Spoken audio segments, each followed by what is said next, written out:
Office तो शाम को ही खत्म हो जाता है, उसके बाद कहाँ जाते हो? अनन्या ने इंक्वायरी करते हुए पूछा। कल का मैंने तुम्हें बता ही दिया है, और आज मैं लेट इसलिए हो गया क्योंकि दिल्ली गया था। अब तुम्हें भी पता है कि इस शहर में ट्रैफिक कैसा होता है। अभिनव ने अपनी सफाई देते हुए कहा। अच्छा, इतना सस्ता और पुराना सूट पहनकर दिल्ली में कहाँ चले गए थे?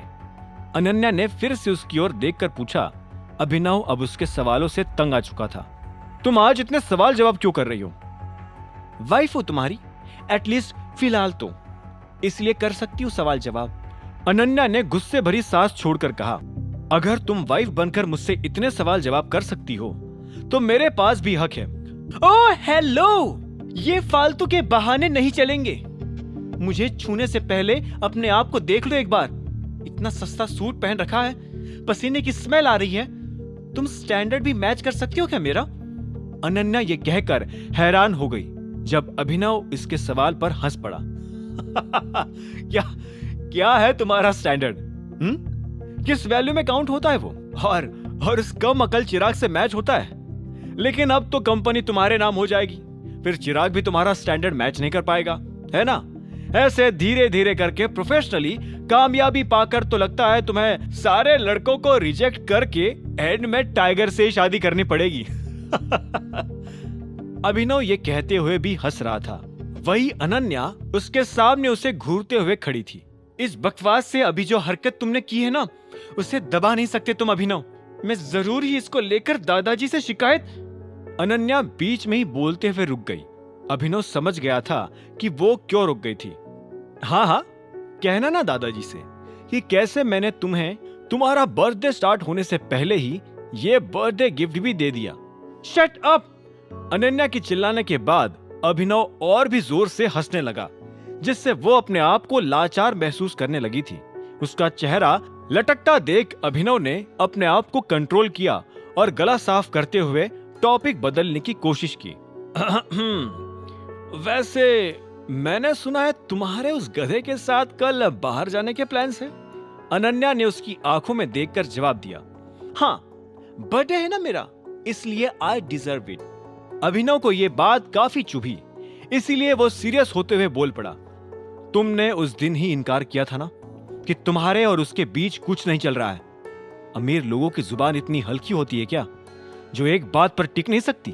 अनन्या ने अभिनव की शिकायत पर आंखें घुमाते हुए जवाब दिया। तुम्हें इससे क्या लेना देना? ये शादी तो हम दोनों ही नहीं करना चाहते थे ना, इसलिए अब जैसे भी पॉसिबल हो वैसे ही हम इससे बाहर निकल रहे हैं। अनन्या की सफाई सुनकर अभिनव को अपने कानों पर विश्वास नहीं हुआ और वो थोड़ा गुस्सा करते हुए बोल पड़ा। बात घूम फिर कर वही अटक गई ना। मैं चाहत के साथ बाहर चला गया तो तुमने मुझे बुलाकर मेरे सामने इमोशनल नाटक किया और मेरा वक्त बर्बाद किया। लेकिन अब मैं तुमसे उस चिराग के लिए यही सवाल पूछ रहा हूं, तो जवाब में सिर्फ तुम्हें इससे क्या लेना देना?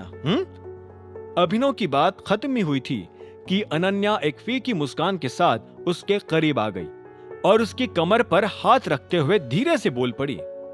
मुझे तुम्हें किसी से क्या लेना देना है, इससे फर्क नहीं पड़ता अभिनव। मुझे खुद से फर्क पड़ता है। मैं अनन्या सिंह हूं और तुम कुछ भी नहीं हो। इतना कुछ कहने के बाद भी अनन्या ने देखा कि अभिनव कुछ भी जवाब नहीं दे रहा था और बस उसे घूरे जा रहा था।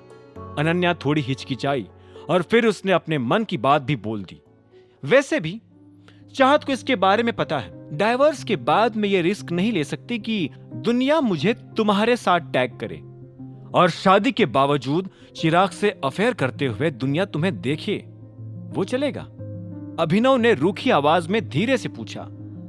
हाँ, अनन्या ने सिर हिलाकर कहा, क्योंकि चिराग के पास सोशल स्टेटस भी है और पैसा भी, साथ ही वो एक अच्छा इंसान भी है जो मेरा ख्याल भी रख सकेगा।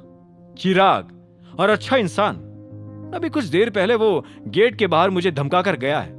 ये होती है कि अच्छे इंसान की डेफिनेशन? इसे दादागिरी और गुंडागर्दी नहीं कहते। अभिनव ने अनन्या से दूर हटकर चिढ़ते हुए कहा। कुछ भी। अब चिराग तुम्हें क्यों धमकाने लगेगा? वो तो खुद ये चाहता है कि तुम भी शादी से छुटकारा पाकर अपनी एक नई लाइफ स्टार्ट करो। अब प्लीज और कुछ एक्सक्यूज मत देना या अपना मन बदल मत लेना, ठीक है? हम दोनों को ही ये शादी मंजूर नहीं है, इसलिए हम अलग हो रहे हैं। Nothing personal. आगे की कहानी जानने के लिए देखें अगला एपिसोड सिर्फ पॉकेट एफएम के यूट्यूब चैनल पर, और द रिटर्न ऑफ टाइगर के सारे एपिसोड्स को सुनने के लिए डिस्क्रिप्शन में दी लिंक से डाउनलोड करें पॉकेट एफएम ऐप।